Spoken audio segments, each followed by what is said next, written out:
नमस्कार। आज का हमारा विषय है नवरात्रि में कन्या पूजन के समय कन्याओं को हाथ में कलावा, जिसे कुछ लोग मौली भी कहते हैं, क्यों बांधा जाता है, इसके पीछे के कारण और कलावा क्या होता है, आइए जानते हैं। ऐसा क्यों विद राखी शर्मा में आपका स्वागत है। अगर आपने मेरा चैनल अभी तक सब्सक्राइब नहीं किया है तो प्लीज सब्सक्राइब माय चैनल। कैसी होती है मौली या कलावा? मौली कच्चे धागे सूत से बनाई जाती है, जिसमें मूलतः 3 रंग के धागे होते हैं, लाल, पीला और हरा। मौली या कलावा का शाब्दिक अर्थ है सबसे ऊपर। मौली का तात्पर्य सिर से भी है। मौली को कलाई में बांधने के कारण इसे कलावा भी कहते हैं। इसका वैदिक नाम उपमणिबंध भी है।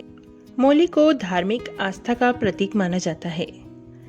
किसी अच्छे कार्य की शुरुआत में संकल्प के लिए भी बांधते हैं मौली या कलावा। हिंदू धर्म में प्रत्येक धार्मिक कर्म यानी पूजा पाठ, उद्घाटन, यज्ञ, हवन, संस्कार आदि के पूर्व पुरोहित द्वारा यजमान के दाएं हाथ में मौली बांधी जाती है।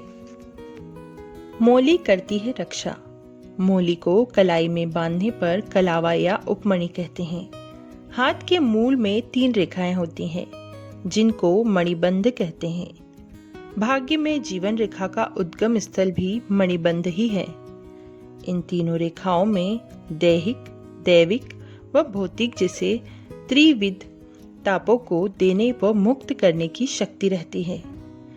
इन मणिबंधों के नाम शिव, विष्णु व ब्रह्मा हैं।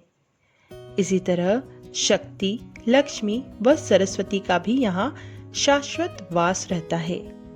जब हम कलावा का मंत्र रक्षा हेतु पढ़कर कलाई में बांधते हैं तो यह 3 धागों का सूत्र त्रिदेवों व त्रिशक्तियों को समर्पित हो जाता है, जिससे रक्षा सूत्र धारण करने वाले प्राणी की सब प्रकार से रक्षा होती है। मौली बांधने के नियम। शास्त्रों के अनुसार पुरुषों एवं अविवाहित कन्याओं को दाएं हाथ में यानी सीधे हाथ में कलावा, मौली बांधना चाहिए। विवाहित स्त्रियों के बाएं हाथ में कलावा या मौली बांधी जानी चाहिए।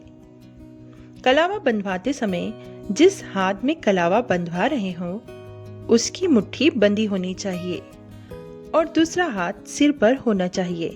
मौली को बांधते वक्त एक बात हमेशा ध्यान रहे कि इस सूत्र को केवल 3 बार ही लपेटना चाहिए व इसके बांधने में वैदिक विधि का प्रयोग करना चाहिए।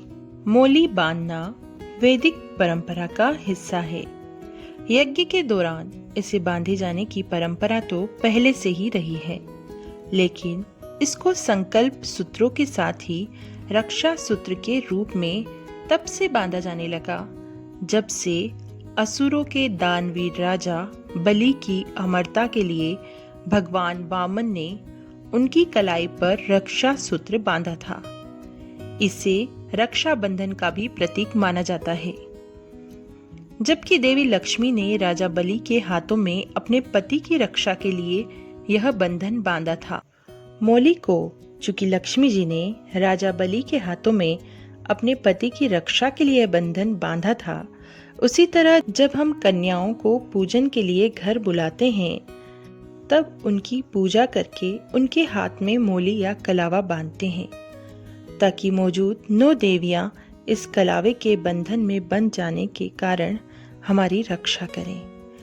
और इस कलावे को बांधते समय 3 बार घुमाकर जरूर बांधें और 9 कन्याओं के रूप में मौजूद माता से आशीर्वाद अवश्य लें। आशा करती हूँ मेरी यह जानकारी आपको जरूर पसंद आई होगी। पूरी वीडियो में आखिरी तक बने रहने के लिए धन्यवाद।